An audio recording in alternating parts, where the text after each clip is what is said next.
In this video, I'm going to be talking about our back testing. So we have run 17 years, as you can see here, worth of back testing of our fund to give you an idea of what exactly would have happened over the last 17 years if we had operated the fund over that time. So this runs from 2005 all the way up to 2021. So we didn't factor in 2022 because 2022 isn't finished. So what we've done here is the reason why we selected 17 years is we wanted to factor in the 2008 and 2009 recession. So I'm going to get back to these this chart in a few minutes, but you can see here that if you'd invested in 2005, it would have gone up, and then the recession would have occurred, but again, it would have kept going up forever. And that's kind of the whole point of this portfolio or this investment, is that we're securing that generational wealth for you that continues to grow forever. So even though, yes, it did drop down in here in 2008 and 2009, it continued to grow forever.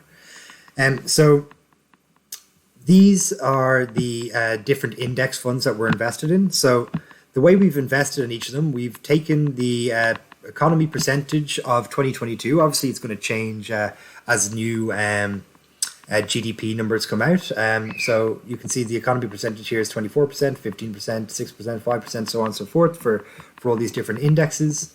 Again, this is the USA, this is China, this is Japan, Germany, India, so on and so forth. There's the UK. And then we've weighted it, because we've only used the top 25, we weighted it based on the weighted average, and we've gotten a percentage that we invest in each portfolio. And then we've gone in and we've actually gathered real-world historical data for each of these different indexes. You can see all the different indexes here.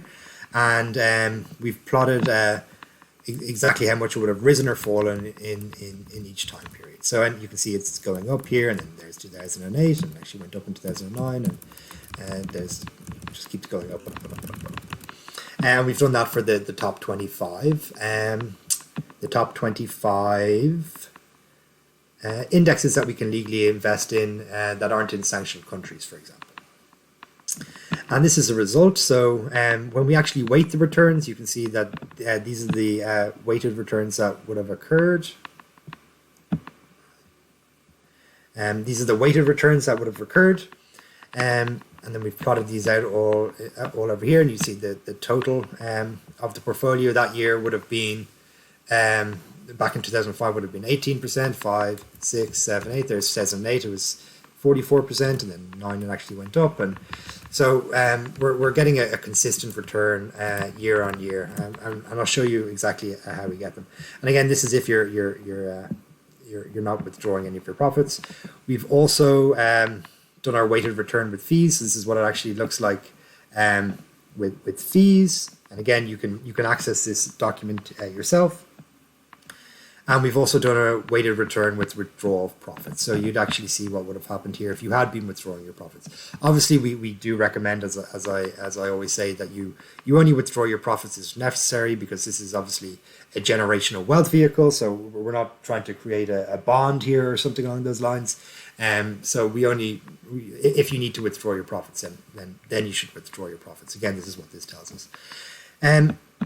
And if we scroll back up to the top here, you can see the average returns over 17 years is 11.24%. Bear in mind, this factors in the global recession in 2008. So the median return, so if this is a bell curve, the median return is actually around 15%.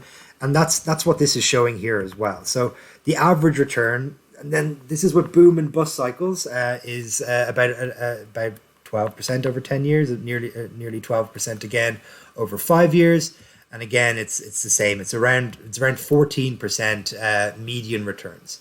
Without the fees here, it's 6, 7, 7, and the median is 9 approximately, and 10, 9, 10 again. So over the longer period of time, this is sort of what you're looking at. Over a shorter period of times, the bell curve would say that you're falling into more like a 14 or 15%, or a 9%. And so these two charts show us what you would have expected. So if you were just compounding in your gains and you invested back in 2005, the recession would have happened, and then you'd still be going up and up and up, and your generational wealth would be growing. If you've been withdrawing 50% of your profits every year, which is again going to be very rare, because no one's going to really want to withdraw 50% of the profits every year unless something does happen and you're one of the people that it happens to. You're pretty much going to remain flat. So again, it is growing slightly, but you're pretty much going to remain flat if you're withdrawing your profits every year. So that's the back test, and again, that's 17 years worth of data, so it's pretty extensive. And again, we have run other tests, so you can look at the other videos and other documents to fully understand the product. But over 17 years, we know even with the recession, your generational wealth is pretty much secure. And again, we are going to be adjusting these based on new GDP numbers that come out, but the adjustments will be relatively small over a short period of time. But you never know, like India in 50 years' time could bump up to 20%, for example, and then we'd be adjusting in that case. But yeah, that's the generational wealth vehicle 17-year backtest. Great, and have a look at the other videos, the 40,000 year simulation, because we'll be simulating 40,000 years and talking about that as well.